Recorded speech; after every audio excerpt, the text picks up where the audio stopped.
They say desperate times call for desperate measures, and in this video, we are going to see why Satan and his angels are so very desperate so that we can understand why they do what they do.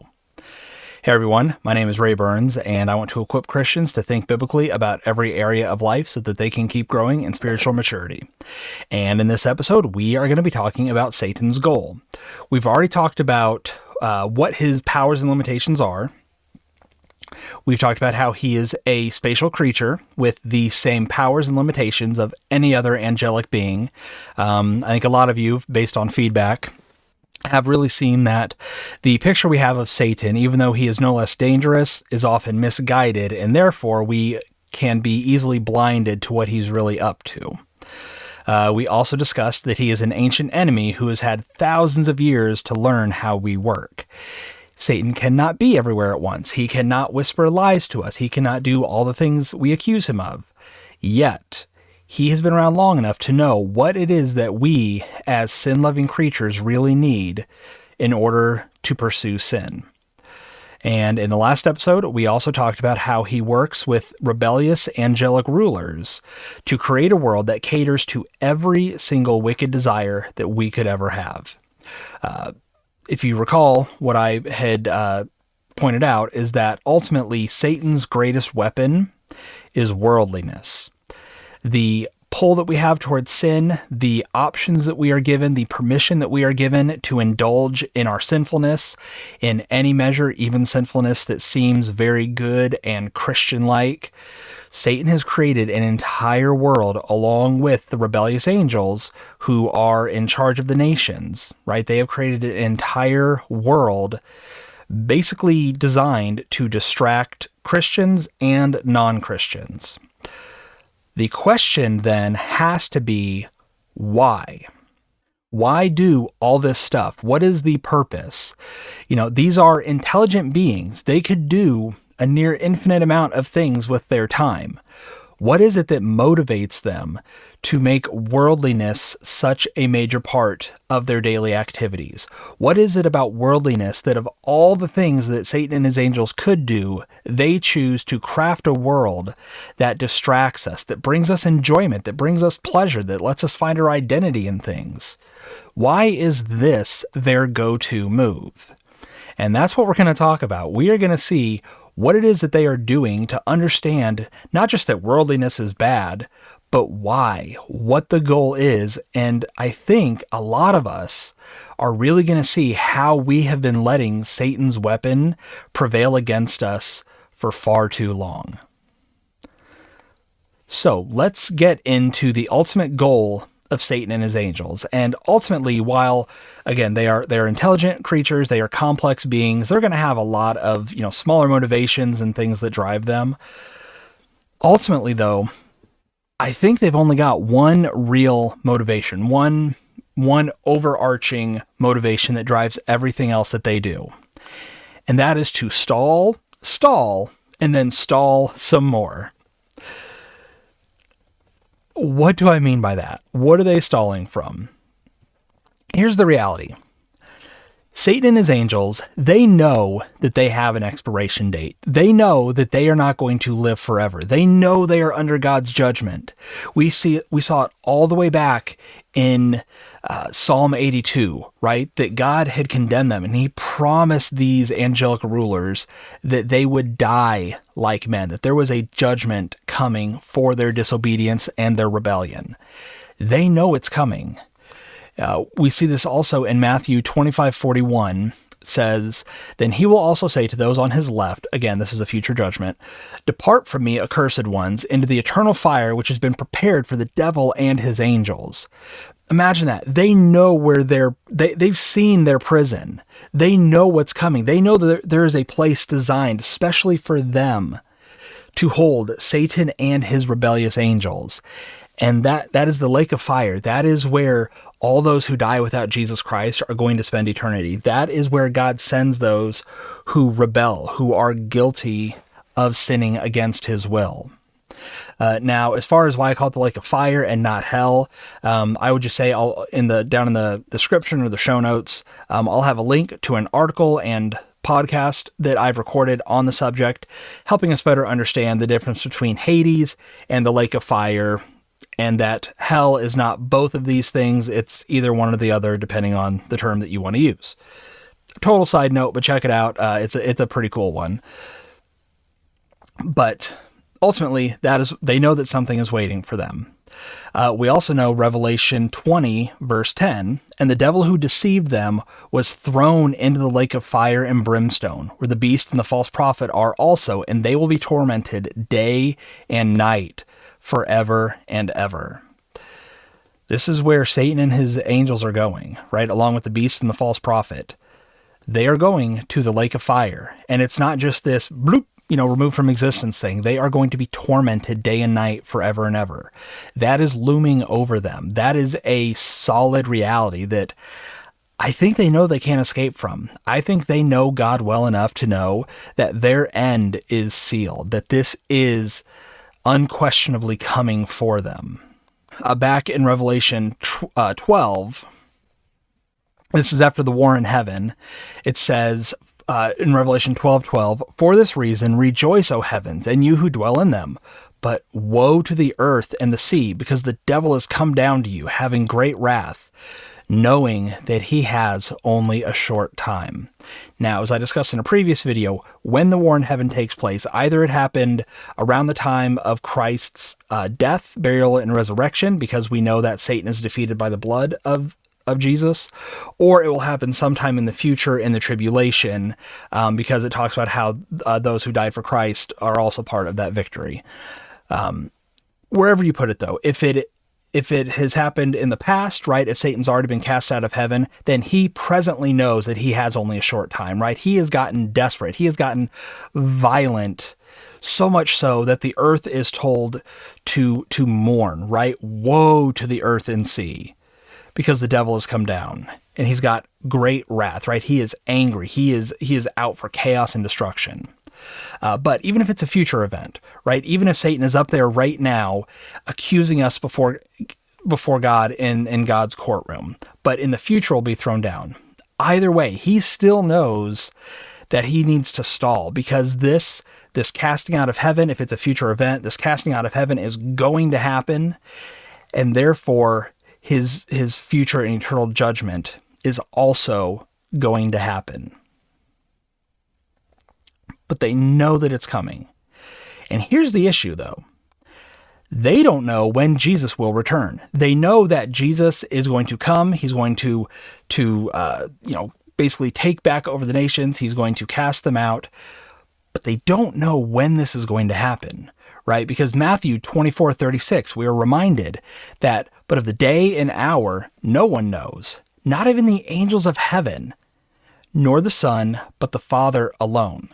So if the second coming of Jesus Christ to the earth, right, where he fully touches down on earth and sets up his 1,000-year kingdom, and then the judgment, and then eternity and the new heavens and the new earth, if this is a guaranteed thing that's coming, if that kind of is what heralds the end of it, right, they know that their defeat and judgment are coming when Christ returns. They don't know when, but they know that that is key. A second thing that's key, though, is that the fullness of the Gentiles is what's going to basically bring in the return of Jesus Christ. We see this in Romans 11:25. It says, "For I do not want you, brothers, to be uninformed of this mystery, so that you will not be wise in your own estimation." What does he want them to know? That a partial hardening has happened to Israel until the fullness of the Gentiles has come in. Now, what this fullness of the Gentiles is not explained well here, but we can take some context clues to make a good guess. So, as you recall, we talked about how at the events of Babel, God disinherited the nations, right? God had all people who he was kind of basically calling to obedience, and had treated all nations, or all people, essentially equally, in terms of his ownership of them. But at Babel, it was kind of the final mark of rebellion, and God came down, he scattered their languages, and he assigned all these other nations to these different sons of God in this divine council that we saw in Psalm 82. But it says that in the Deuteronomy 32 passage, that God chose essentially the nation of Israel to be his portion, right? He had disinherited, he had essentially farmed out, if you will, the authority and rulership of these other nations to these angels, and they were supposed to drive worship and obedience to God back to God, but they failed.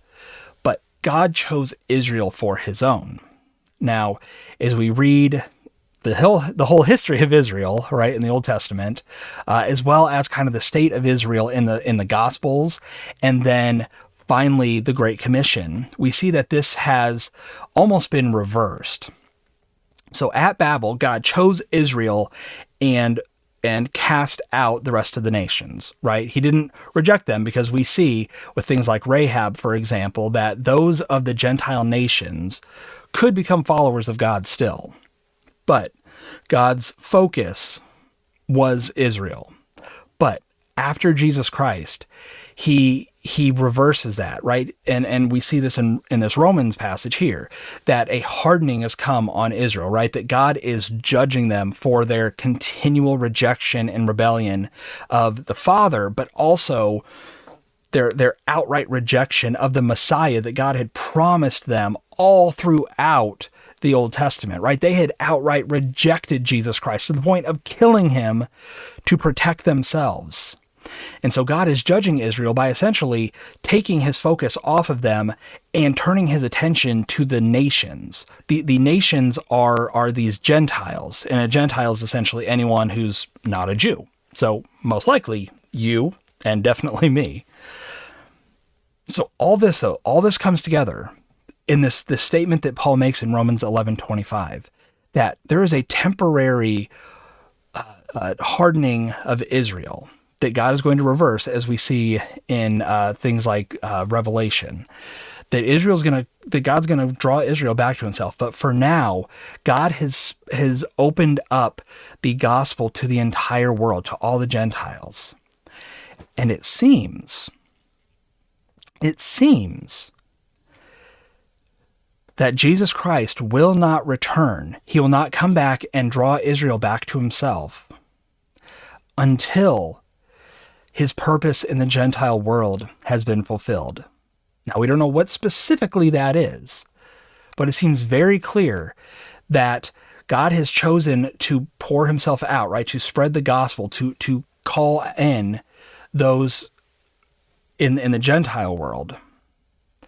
But that's not going to be a forever thing, right? The time for us to accept Jesus Christ as our Savior, to put our full trust in him, is limited. It's limited by our lifespan, for one, but also for as long as God has opened up this call to the rest of the world to turn away from sin and put their full faith in Jesus Christ. And when God is done with that, then he will essentially close that off to the Gentiles, open it back up, right? He's going to call Israel back to himself, as we see him do over and over again in the Old Testament. And I believe that is that 7-year tribulation that we're going to experience, where all the Gentile nations of the world are going to be basically casting off God, right? They're going to just outright reject everything God related. They're going to start following this new Messiah that, as we see, is the Antichrist, propped up by Satan. And this is the time where the whole world will turn against Israel. And then Jesus Christ will return to rescue his people, to eliminate his enemies, and set up his 1,000-year kingdom on earth. But all of this is wrapped around the fullness of the Gentiles. So what that means is that their time is determined by the spread of the gospel to all of these Gentile nations. Really think about that. Jesus Christ in the Great Commission, right, Matthew 28:18-20, says, "And Jesus came up and spoke to them, saying, 'All authority has been given to me in heaven and on earth.'" Now, what authority is that?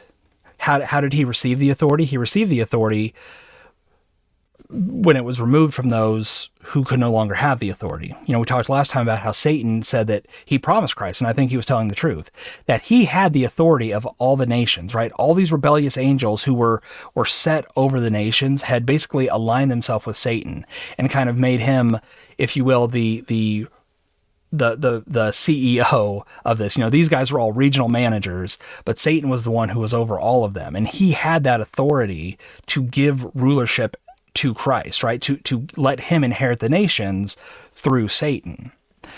But here, Jesus is saying that he has been given authority in heaven and on earth, right? All this authority that God had entrusted to these angels has now been given to Jesus Christ.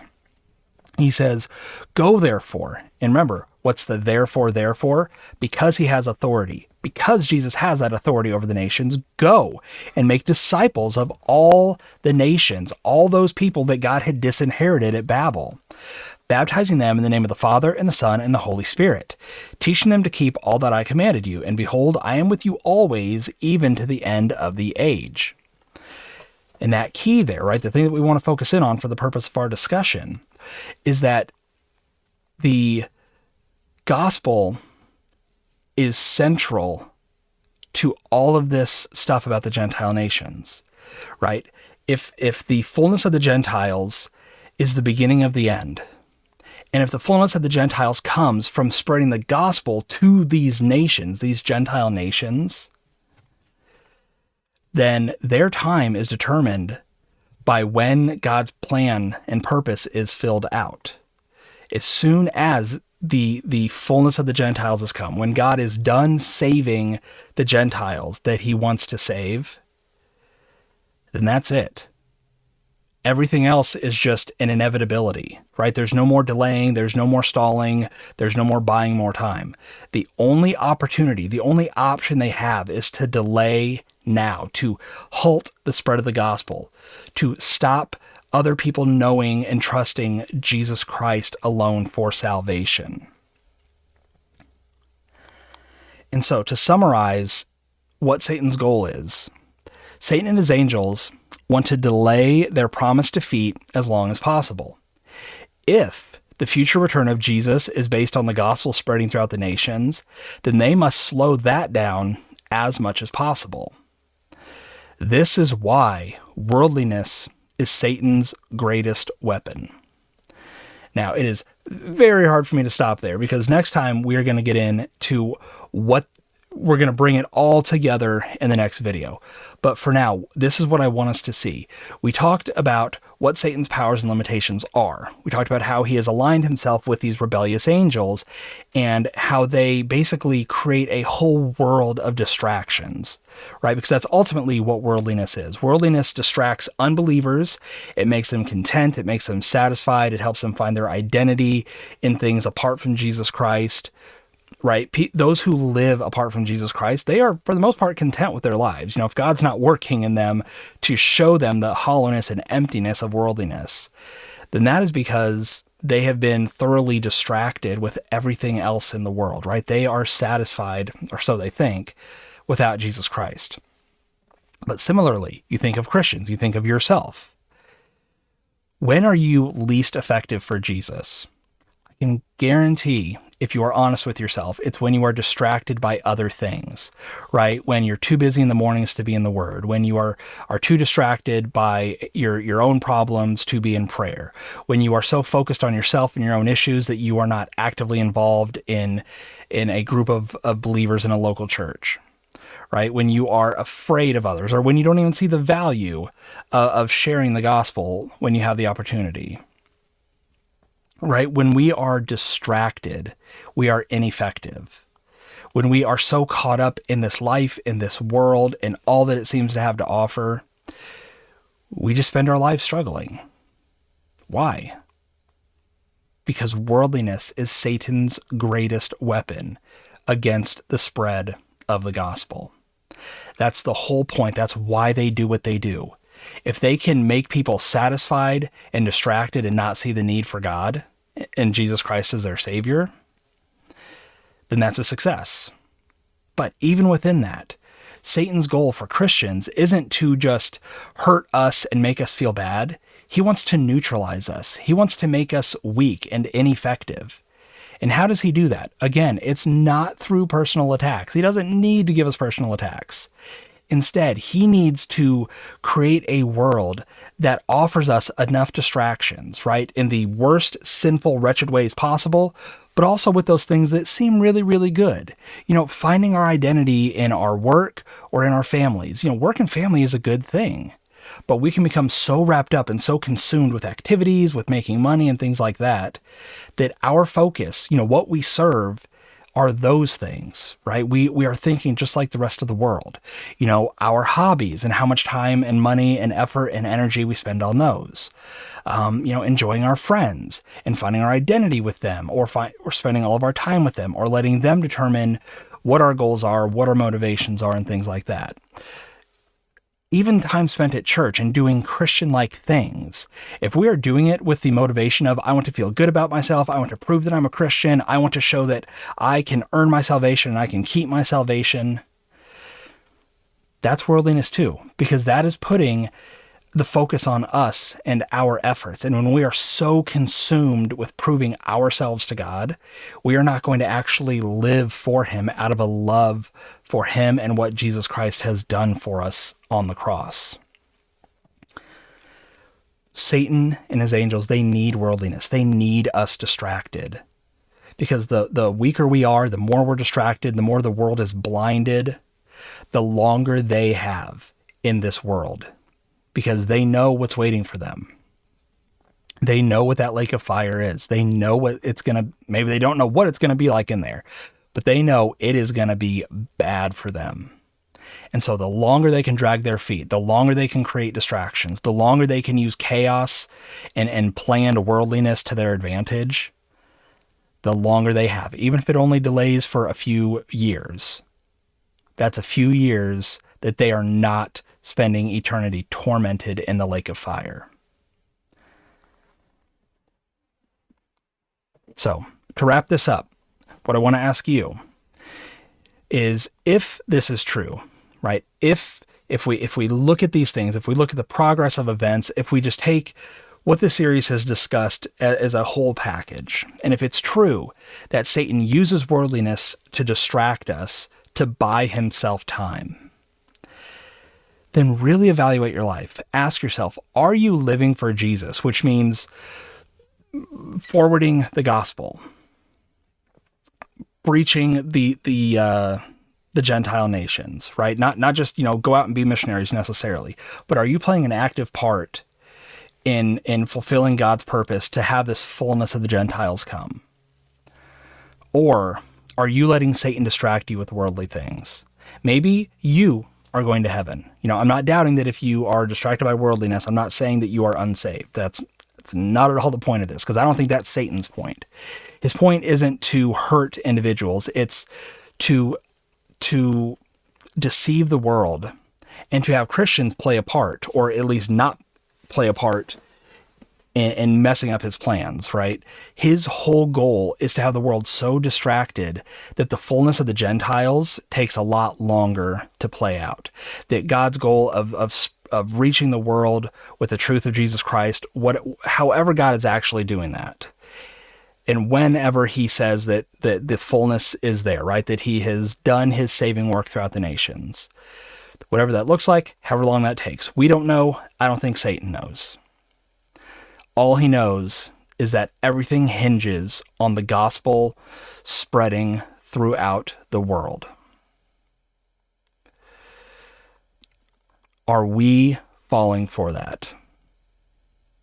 Are we, in a way, making Satan happy because we are being ineffective? We are distracted. We are letting worldliness cloud our thinking and neutralize our effectiveness for Jesus Christ in this life, in spreading the gospel and in living holy lives? Or are we just Christians who are saved by the blood of Jesus Christ, but as far as God's plans go, whether we're here or whether we weren't here, it wouldn't make a lick of difference to Satan's timeline? So that's kind of a hard question. That's one that I think should convict all of us, because none of us are living this life perfectly. All of us have worldliness that we allow to distract us, to delay us, to make us ineffective. But let this be that wake-up call, right? Let this be that motivation that Satan's got a plan that he is forwarding. God has a plan that he is forwarding. Satan cannot thwart God's plan, obviously. But Satan sure seems to think that he can do something to slow it down even just a little bit to buy himself time. So next time, now that we know what Satan can do, now that we know how Satan does what he does, especially through worldliness, and now that we know why Satan does what he does, next time we are going to talk about what spiritual warfare really looks like. And I think for a lot of people, it is going to be radically different than what we picture. I'll see you next time.